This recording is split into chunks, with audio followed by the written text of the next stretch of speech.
Welcome,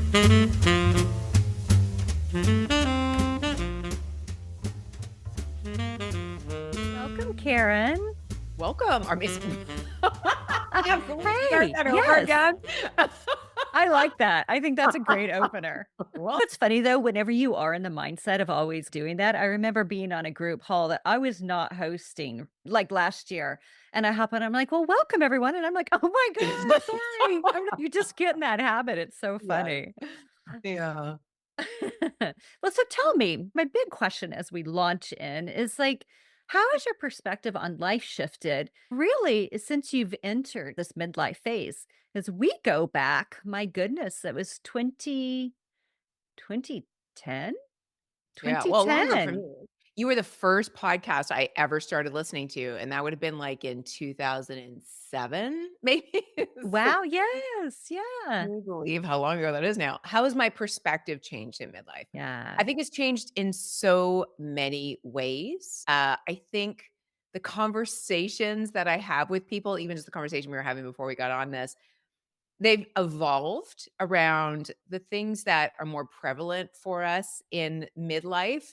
And it's not, I'm very mindful about not wanting to have conversations that make me sound like an old lady, but I do love talking about how the body evolves in midlife. So I notice the conversations I'm having with my girlfriends about menopause and this hurting and that hurting. And I just find it so fascinating. And it has made me appreciate my health so much more as I get into midlife. So that's one thing, but I think just in general, my attitudes towards life and relationships and what has become more important as I enter this season, all of it has evolved in I think a very beautiful way. I don't think that I could ever think of wanting to go back to my 20s or 30s. Even though they were great, I love this period of life so much. Yeah. Yeah. There is something about this stage of life where it's, I don't know, it's like coming more into our own and the little things that we worried about in our 20s and 30s, not that they're not there, but it's the dial is definitely turned down. Oh, Right. absolutely. Absolutely. The things that I invested so much cognitive energy in my 20s and 30s that doesn't even occur to me now is amazing. So from that perspective, there's a great deal more peace and just joy. Maybe joy is not the right word, but I'm just enjoying life more because those things are so, as you say, dialed down. Right, right. Well, what would you say some of the big things are that you've noticed in this phase? I know, right? Of course, with your ADHD work, like that's been a big shift that I've observed in you from afar of just like really doing a lot of stuff around that, which is amazing. Yes. So from a work context, I spent most of my professional career not really enjoying what I was doing. And we were just talking about the fact that you were the first podcast I ever found. And at that point in my life, it was because of yoga, but then there was this sort of introduction to entrepreneurship. And it gave me this awareness that some people take risks to do things they really want to do. And you used to talk a lot about the trade-offs you made. I think you were like a paralegal before you start opened a yoga studio. So I thought, oh, I would love to do that. And I made several attempts in the past to shift out of corporate and into an entrepreneurial role, but it never worked in the past until this business that I've been now operating for, well, almost 4 years. And a big part of it is the wisdom to be able to try things and if they don't work out, not make them about myself. That's a part of like the maturity journey I've gone through. But it's also at this period of life, I know what I want and what I don't want. I know what's important to me and what's not important to me. And I'm willing to make trade-offs in order to say yes to the things that align to me. And that has been like just something that has blossomed in my 50s for all the reasons we mentioned before. Because you're paying attention to so many things in your 20s and 30s that when you get to your 50s, they become less important and a lot of things fall away. So in my professional career, the things that were important then started to fall away. And part of that was monetary. Now that I'm in my 50s, I'm closer to retirement and my financial situation's different, but that's a small piece of it in compared to understanding who I am and what's important to me and how I want to interact with other people, how I want to show up and serve and share from a very authentic place. All of those things have come from a lifelong learning of what works, what doesn't, maturity, and also the diagnosis that I got in my early 50s that probably never would have occurred had I not gone through perimenopause. Because, like, the whole perimenopause journey and the way that it impacts your hormones has a very strong effect on ADHD symptoms that may have been compensated for many years and gone unnoticed. So, that is a huge area of how I have completely transitioned in my 50s, and again, another big reason why I just love this period of life and it's just been so gratifying. Yeah, wow, I love this, and as I think about 4 years ago, right, this was like the start of all the pandemic, so it's amazing that you had this shift at that time. So did you go to the doctor and you're just like, "I'm having symptom XYZ," little brain fog probably, part of it, and they were like, "Well, let's test for ADHD?" No, there's a podcaster I listen to, her name is Chalene Johnson, and sh around the same time, she had just gotten diagnosed, and the way that she explained her felt experience resonated with me so much because it's an invisible disorder, right? So not only do other people not necessarily catch it, especially in women and young girls, but we ourselves don't catch it because our internal experience we just think is normal, right? So the things that we struggle with, we chalk them up to be weaknesses or maybe I'm just not smart or all of the reasons in the past where I may have excused certain deficits or weaknesses or reasons why I couldn't engage or follow through on certain things or focus on certain things, AKA like all the businesses I tried in the past. So when I heard her speak to her personal experience, it was like a light bulb went off, and it was like, maybe that is a lot of the reasons why I've been struggling my whole life. So, yes, I was also going through perimenopause at the time, and yes, the pandemic was going on. So, there was, like, a lot of different storms colliding there, but it explained a lot of things that I'd gone through, not just as an adult, but also as, a child. Because ADHD, according to the DSM, is you have to have your symptoms have to be prevalent as an adult and before the age of 12, which I had a lot of those. And then after the age of 20, I found a lot of compensatory methods. And then as perimenopause started, those compensatory methods weren't working anymore. So I have to give credit to Shalene for sharing that experience, and is a big part of why I share my own experience now. But I also don't know that I would have felt that strongly about getting a diagnosis had I not also been dealing with hormones and life events like the pandemic as well. Right, right, yeah. So then I Well sought out a diagnosis after that. Sorry to answer your ah, question. I see, okay, yeah, and it's quite an involved test, isn't it? Like, I heard Mm. it's all day or something. Oh, it's all day and mine took 3 months. So I went to a psychologist who tests for ADHD specifically. So it's a self-examination, then you've gotta get, like, questions, and then you've got to share, like, surveys with your family members or anyone who knew you when you were younger, and then an all-day test as well, where you're tested for spatial abilities, working memory, patience as you go through really boring tests, and all of those things come back with the result of where you are in the spectrum.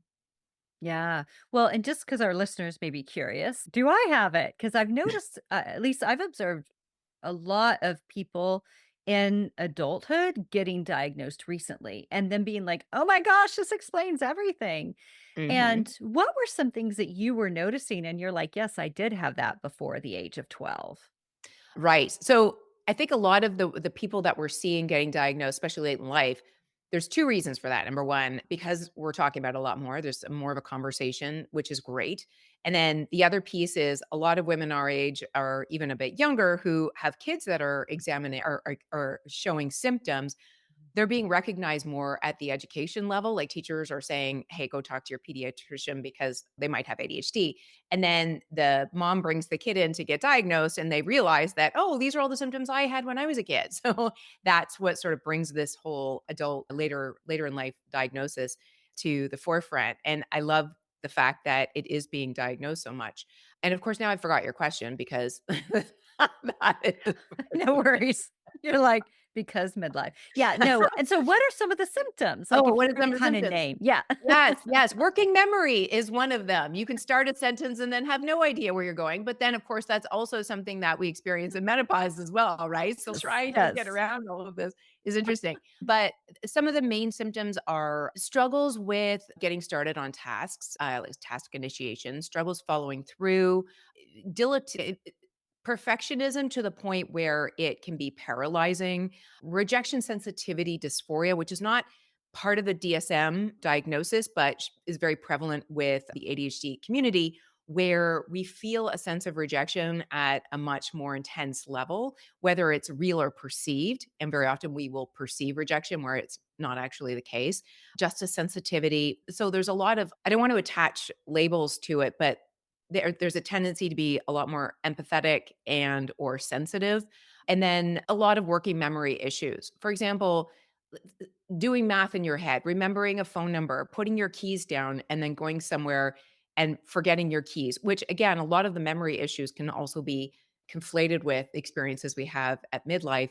And then a lot of emotional regulation issues where we might be unable to control our emotions, and this again can really be flared up, I think, in perimenopause, where there's a higher rate of irritability or just lack of patience with maybe kids or people around you, or having meltdowns more often. So it's really your nervous system is reacting a lot more so than, let's say, a neurotypical person. And as I go through these symptoms, I think a lot of people would resonate with them, right? Like we all have periods of procrastination or not knowing where to start or having fears of judgment to get started on something. And the key difference between someone who would be considered ADHD or not is that it's more prevalent and also prolonged. So it's something that they've dealt with for a long period of time. A lot of people grow out of it, but if you have those experiences in adulthood for, let's say, 6 months or longer, then it might be considered a clinical diagnosis or at a clinical level. I'm not a psychologist, so I don't want to suggest what is or isn't, but those are some of the symptoms that definitely showed up for me and a lot of the symptoms that I hear in my clients as well, along with impulsivity. How can I forget that one? Yeah, wanting to quit your job and start a new life and burn your life down when things get hard and just start from scratch, which I've done several times. Those feelings, whether we act on them or not, are a big part of the ADHD experience. Yeah, yeah, okay. Yes, it's I have an assessment that I give to some clients, and oftentimes they'll be like, "Oh my gosh, you've really scored high on this." And sometimes it can be so revelatory, right? And then other times it's, "Oh, I don't really want to see that. I don't want to know Mhm. that." But it's quite interesting because honestly, everything you named, I'm like, "Yes, yes, yes, yes." And seems like everyone's like that, but I guess it's just to a higher degree and as you say, like a longer period of time. Right, right.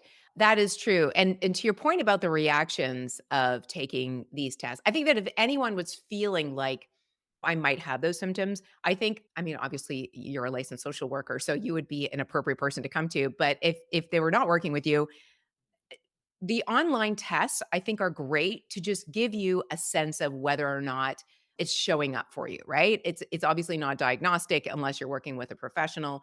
But if you do take the online test and they do come back as very high on those tests, then that is a good indication that you might want to invest in getting like a clinical diagnosis.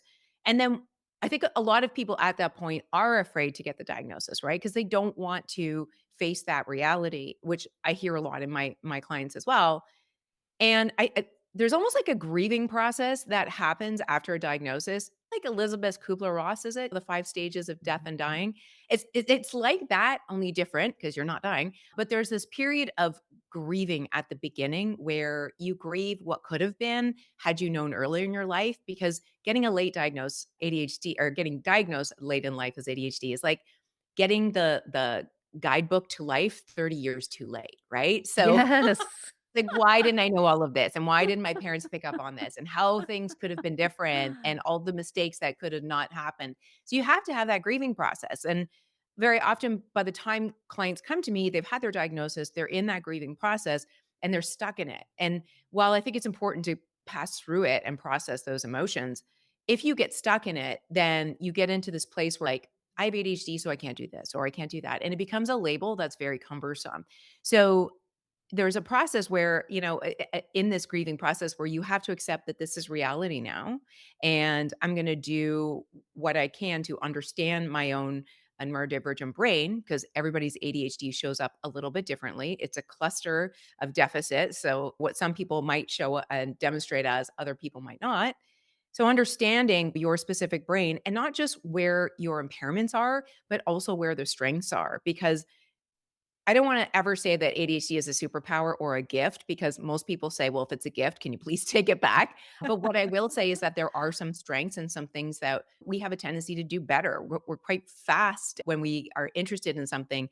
We can complete things faster. We go deeper on things. We're great in a crisis because for some reason, our brains have a tendency to slow down when everything else is spinning, and then the reverse might also be true. But there are benefits. So understanding and learning your specific brain and how to work with it as opposed to against it, which coming back to my original point on entrepreneurship, once I understood my brain, it was and just my strengths and weaknesses and what my proclivities were, needs, wants. It made creating a business that works for me a lot better. Not only as someone who is introverted, so, can't do a lot of one-on-ones in a day or else I'm like drooling at the end of it. I'm so tired, but also understanding how I want to show up and what my strengths are in communications or thinking on my feet or anything like that. There are strengths and there are deficits, and the more that you focus on your strengths, the further you will go. And making compensatory strategies for your deficits is important, but not to always be focusing on your weaknesses and trying to make weaknesses better. I don't know. I don't feel personally that that gets you very far, right? So all of those things I think are really important when we think about ADHD and if someone feels like they may have it but they fear getting a diagnosis, I think at the other end of that like 3 years in, I can safely say that it was a game changer to feel that confirmation that this is what the problem was, and then also to give myself permission to learn about my brain and redesign a life that actually works for me, and that is a huge, huge Huge. benefit. Yeah, huge, huge, huge. I mean, who wouldn't want to be able to design a life that works for them, right? And I Absolutely. appreciate yeah, and I appreciate what you're saying too about working on deepening and developing your strengths versus trying to build up weaknesses. And you probably read this book. Gosh, it came out 13 some odd years ago. Marcus Buckingham, Now Go Discover Your Strengths. So Mhm. good. It's Yeah. mind blowing to me. I'm like, oh, we don't, even though like I still struggle with this, but we don't just keep trying to build up the areas we're not strong in. We focus and build on the areas we are strong in. I was like, that's just mind blowing. So I love Mhm. that. Yeah. 2 other books I would recommend along the same vein, which you're probably familiar with, Carol Dweck's work of having a growth Yes. mindset. So important to not be focusing on all of the areas where you're not strong Mhm. and to really be doubling down on Yep. how you can grow. And Yep. then the 3rd book that I'm reading right now, and I feel like it should be required reading for all people, but especially adults with ADHD, even though it's not an ADHD book, is The Gap and the Gain, Dan Oh, Hardy and Dan Sullivan. yep. And just the premise of that being that if all we're ever doing is measuring where we are now versus our idealized self, which is never something that we get to, right? Our idealized self is like the horizon. You can walk towards it, but it's going to keep moving away. So is our idealized self. But we measure ourselves in that gap between where we are and where we think we should be. Rather, we should turn around and measure ourselves against the gain, like where we started out and where we are today. Because, first of all, the gain is really the material piece of what we've actually done, right? And very often we're consumed with what we haven't done and we're never focusing on how far we've come in so many areas of life. And there's so much psychological evidence that when we focus on the gain, we improve the quality of our life, the quality of our mental health, gratitude. We're far more, especially if you have ADHD, far more likely to be in positive emotion. And when you're in positive emotion, you can do a lot better than when you're in negative emotion or when you're stressed out and your amygdala is popping off and you just can't access your prefrontal cortex, which is a problem for us already. So it's really important to foster that mindset of focusing on what you've gained so far. And it's just such a simple thing that we should all know. But again, it's so important to have that reminder. So I highly recommend that book as Yes. well. Beautiful, and listeners, I just wrote these down, so I'll put them in the show notes. But yeah, thank you. It's all I always love book suggestions. It's no problem. I hear you. Um, so what about for you from a creativity and passion angle as you think about your journey into midlife? Have you I don't know, have you taken up knitting or granny squares or bundt cake making? I mean, there's so many things that people are like, "Who knew? I wanna learn guitar." So I'm just curious for you if you found anything. Well, extraneous hobbies is like my hobby. Like I'm always coming up with new things that I want to go down a rabbit hole, and then they may or may not last. But I would say over the last 4 years, building my business has been like such a big focus. However, during the pandemic, I did get into gardening for a short while, and now it's like it's like the place where plants go to die. But the other thing that my husband and I are doing now is pug rescue. We work with Austin Pug Rescue, Ah. and we foster failed at the beginning of the year, or actually last November. We had a foster that came in, she was in bad shape. And within a couple of months, we failed on the foster part and she became part of our family because we lost our 2 senior dogs last year at the beginning of this year. And then right now we picked up another foster last night, and just getting a new foster acquainted with the environment and the house and the other dog, it's a it's a labor of love. That is something that we're loving to do together. So that has been, I would say, like our creative or passion project, and will continue to be for some time. I love that. I love that so much. I love the Austin one, and the Dallas one has I so didn't many even know pugs Dallas had also. a pug rescue. Yeah, DFW Pug Rescue, and it's so many are in Dallas. And Houston, you probably know about Pug Hearts in Houston. No, I didn't know that. I No? focus entire Oh, well, there I have to manage how much yeah, information I get around right. rescue. Yes. Yeah, 'Cause as somebody who's very sensitive, it breaks my yeah, heart. And yeah. Austin Pug Rescue, we've at some points this year had to stop taking in pugs because there's just so So many of many. them. So Yes. this is a PSA to anybody who loves pugs and wants to get one. Please, please, please adopt because there's so many and Yes. they are like a precious, precious, precious little being. So, They are. um, yeah. Yeah, it's funny because Texas and California, because I follow them all, right? There's Mhm. so many. But you know what's interesting? Mid-Atlantic Pug Rescue in our area, they just recently put something out that was I know many of you have been on a wait list for 2 years for some of you. So please know if you're applying now, it's going to be a while. I'm like a 2 year wait list. Meanwhile, they're falling from trees. Like that's just a phrase that someone in Yeah. Oklahoma who runs a pug rescue said to me. They're not literally, but they're inundated. Right? And so it's like, how do we get some of these pugs? This is like something we're talking about in Pigs and Pugs Project from Texas and California out here. It's Yeah, that just sounds like crazy. a transportation issue. Totally, totally, which Oh, can and be then, of course, remedied, there's huh? Yeah, which can easily be remedied. remedied. Yeah. Yeah, yeah, yeah. I would be the first one to volunteer for an RV. Yes, Cross country. exactly. Totally. That's what we're hoping to do in 2025 to help out. So, Oh, yes. that'd be great, yeah, and then, of Yeah. course, with all the hurricanes we've had, I'm sure there's just so many displaced animals in general. Yes. Yes. But I love that you're doing that. That is just so, so great. So thank you. And I'm so sorry for your loss because I know they were your babies. They were and they will continue to be, like, in my heart, but Yeah, yeah, it's hard, but it's a labor of love for sure. it is. It is. Especially when they're seniors. Oh, It's yeah. like a whole other animal, literally.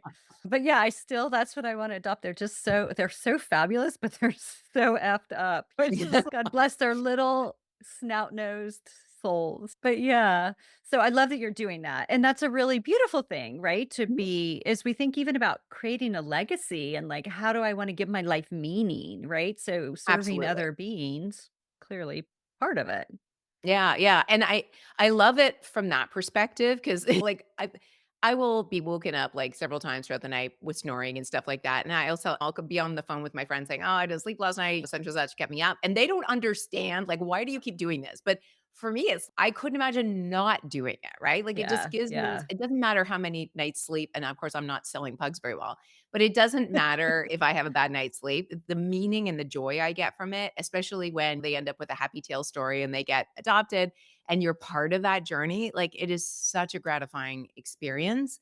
As much as it is also to adopt, it's also very gratifying. So I love that piece of it, and I also love that my husband, Dane, is equally as passionate about it so that it's not like the onus is entirely on me. It's something that we can do together. So, like, that has been just an amazing thing. And then the other thing that I almost forgot, we are trying to get into pickleball as well. I think you have to be, like, over 50 to play pickleball these days. But in Austin, they don't have a lot of pickleball courts, so they're, like, at a premium, but racket sports are apparently really good for, like, cognitive like, staying, like, Mm. cognitively sharp, so that was one of the reasons, and plus it just looks fun. So, we have taken a few pickleball lessons, we're doing it on our driveway when we can, but I do wanna get better at that as well. Yeah, I love that, and you're right, cognitively. I mean, it's so good to try new things, Mhm. and it's so challenging to try new things, right? It's Yes. hard to be a beginner.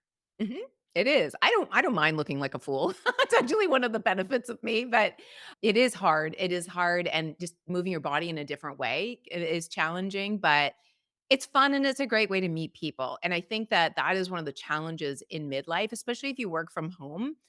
Like, it gets harder. You don't have people at the office and you're not seeing the people necessarily every day. So a lot of your communications now happens on Zoom and whatnot. So I'm very cognizant of finding ways to connect with other people, whether it's through the pug rescue or whether it's through trying to get on a pickleball league or something like that, where I'm always building new relationships because that's a big part of it, right? As you get into midlife, some of the relationships from your 20s, 30s, 40s, you may not have the same values or alignment. Like, relationships come and go. So you always have to be cognizant about, you don't have to be, but I feel it's important to be cognizant about building new relationships and always connecting with new people and just constantly trying to find your tribe as you grow. Yes. Well, it's so important. I mean, it's really, really critical. And as we get older in particular, but I mean, you read too, there's so many people in their 20s so lonely, right? But with the pandemic, the shifts to working from home, even though it's so lovely, we don't have the water cooler to talk with like colleagues and we don't build the relationships in the same way. So I love that you brought that up because it's really important. It's one of those things that I have on this list is how have your relationships evolved? And so I appreciate you bringing that up and the recognition that it is hard, but getting involved in these different kind of areas, pickleball, pug rescue, things aligns with your values, which is activity, right? With pickleball and then animals, right? With pug rescue is it's so helpful because then you'll really be able to be on an interesting trajectory with people really wanting the pugs to be rescued or wanting to grow in pickleball, whatever it is. Yes, I think that when we're in school, we are around our peers and that's who we make as friends. And then we get into the workforce and we have new peers and we make those as friends. They're proximity friends, right? And there's nothing wrong with that. That is great. But as you get older, if you don't have that proximity anymore, you have to be a little bit more intentional about it, right? And it's hard to just make friends randomly. So you need these combined interests or the like-minded interests so that there's not too much pressure on building friendships, but you're just exposing yourself to new people. So you're constantly maintaining your social skills and learning new things from new people. And then just the other piece of just who you develop into as a person. I find that one of the less talked about things as you get older is that your tolerance for certain things, and I don't want to say patience because it's not necessarily that you become an impatient person, but you start to learn what's tolerable and what's not tolerable in terms of the behaviors of the people around you. And in some cases, people go through life and make consistently poor decisions. And there's an energy drain in certain relationships where you realize, okay, I'm starting to love myself a little bit more than I love being in relationships that don't necessarily serve me, which can sound very selfish. And maybe that is selfish, but sometimes we have to turn that selfishness towards ourselves. And it's not a bad word. It's a looking inward and realizing that I'm growing as a person and I want to be around people that are growing with me. And sometimes you just outgrow certain people, and it doesn't mean you're bad or they're bad, but you just grow apart. So the relationship evolution throughout your lifetime, once you get into your 50s, you start to really see it, right? And that's another reason for being so intentional about reaching out to people that you find admire that you admire or that you would want to be friends with, and just always be connecting with people in the areas that are important to you. And entrepreneurship is also a big piece of that. Like, I've met so many fellow entrepreneurs that get my interest where maybe somebody who's not an entrepreneur might not. So that's a big piece of this growth into midlife, and just being more willing to choose myself first, when in my 20s and 30s, maybe I would have put people ahead of myself a lot more. So that Yes. pleasing piece has, quieted. Totally. Totally. It just makes me think nobody's got time for that anymore, right? It's No, like, no, yeah, I'm trying to no. say this in such a nice way, but that's really what it comes Yes. down. I don't have the time or the energy to deal with nonsense anymore. So Right. that makes a big difference over the course of your life. It does. It's huge. Huge. Yeah. Well, my other question for you, or I have a couple others, but as we think about navigating challenges, and I feel like you've touched on that, particularly with your diagnoses and then, or diagnosis, and then also the way in which you have managed that. But I'm curious as you think about physical, mental, emotional challenges that come along with midlife in particular, are there any tips that you would offer our listeners of things that you found to be particularly useful? Mm. I think your attitude towards it is a big deal. Case in point, like, one of the things that I've been dealing with past couple years is a thyroid condition, and that can make you, when your thyroid is out of balance, if you will, it can make you feel really sick, and that can get frustrating because you're constantly having to balance medications. And I just went through a period of that where I had a flare up, and then I was on vacation and for a month, which was like wonderful and also very taxing. So when I came home, I was very tired, and I kept focusing every day on the fact that I wasn't adjusted to the time zone at home yet and wasn't feeling well, and I kept focusing on that until I would say about 2 days ago, where I caught myself. It's like, "Karen, stop focusing on the fact that you're tired or that you're feeling a little under the weather. Obviously, you've got to address the underlying issues, but instead start focusing on that you are generally very, very healthy, and, that you love being healthy, and stop focusing on the challenges and focus on what's great and what you can do. And I'm so grateful that I'm at a stage in my life where if I want to sleep in, I can. I slept 9 hours last night. So finally I'm starting to feel a lot better. And it's you've gotta constantly be aware of where you are ruminating on things that you can't necessarily control or that aren't helping you, and then reframing it, not in a toxic positivity way, but in a way where you're looking at, "What do I have agency over here, and what can I control?" Which comes back to that gap and gain perspective, right? So, I think attitude is huge, but sometimes you gotta stay mindful of the inner talk that you have, because that's what determines your attitude, and sometimes we're not even really thinking about it or aware of it. So, you have to be mindful Totally. and demure, you Yes. know? Well, it makes me think also of the book you mentioned, Mindset, right? Which is Mhm. so the fixed or growth mindset. Yeah. And so it's so important that we stay aware of that. Yeah. And it's not like we become Pollyanna, right? But we No. also are like, not everything is the end of the world, even though it can feel that way in the moment. So how do we just regroup and regain a sense of perspective? Mhm, and when I'm working with clients who have emotional dysregulation issues where they in the moment they don't have that opportunity, we work on ways to build that up, like the pause between Yeah. stimulus and response. But then the other thing, back to your question about tips for strategizing this, is we work on their overall state, right? There's moments where we're challenged, and then and we have to figure out skills to manage those challenges in the moment. But then the older we get, the more we have to manage our state overall, which means understanding what you need to show up as the best version of yourself every day. Like I said, 8 to 9 hours sleep for me is a must.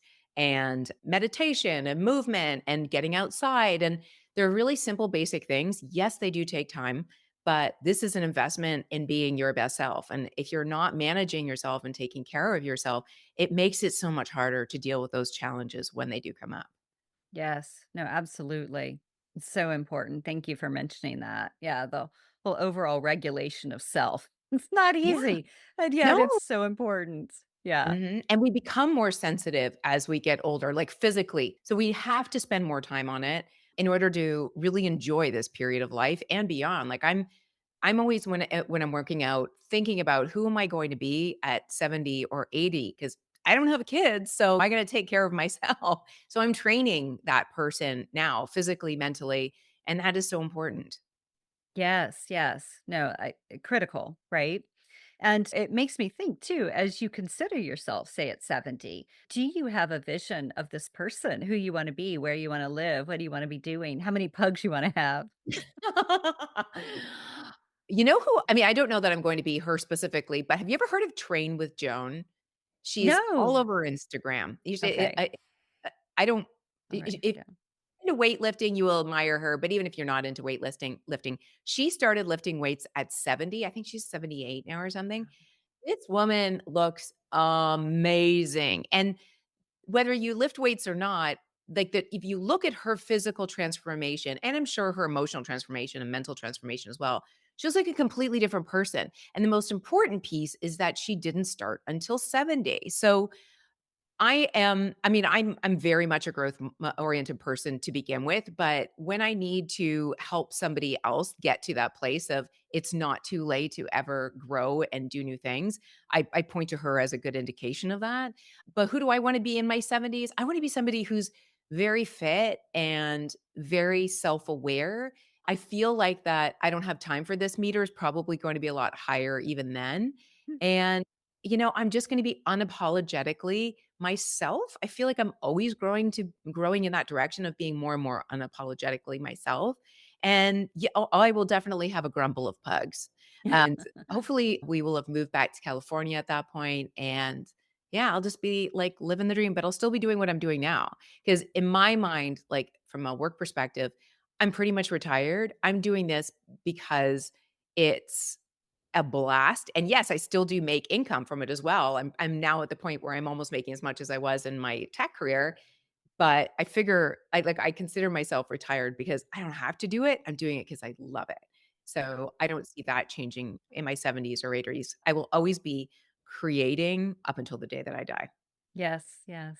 I love that. Thank you. Good, good. Especially as we think retirement, so many people like, oh, I can't even imagine that. And it's why you don't have to officially, you just keep doing what you're doing.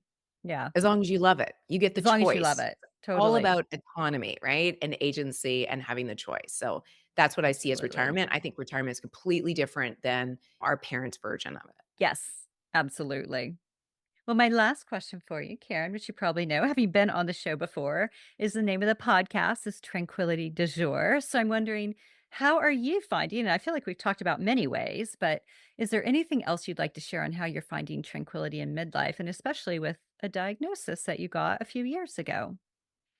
I think I mean, if I had to pick from all the things that we just talked about, the number one thing that makes me like a high functioning human being is sleep. If I don't have sleep, I am beyond not the good version of myself. Right. All of my compensatory methods go away, and I'm like in the pantry eating chips and drinking wine, and I'm not a good version of myself. So I, it's like parenting yourself. You have to put yourself to bed at a certain time because you know that that is paying yourself forward. And I am such a good human being on 9 hours sleep. So that would be the biggest piece of my inner peace and tranquility every day. What time do you shoot to go to bed? I like to be in bed by 9:30-ish, and then I'm usually asleep because that's a whole process with the dogs, but I'm usually asleep by 10:30, and then I wake up when my eyeballs open or when Yeah. somebody wakes me up. Right, right, right. Which is so Yeah. great. Yeah. Yes. Yeah. Waking Alarms up are jarring. naturally is Yes. important. It's so important. Yeah. Well, thank you so much, Karen. It's such a treat to have you back on the show, and I'm so proud of you and all the wonderful things you're doing in the world. Yay, Oh, thank you. pugs. It's always a pleasure to chat with you, Kimberly.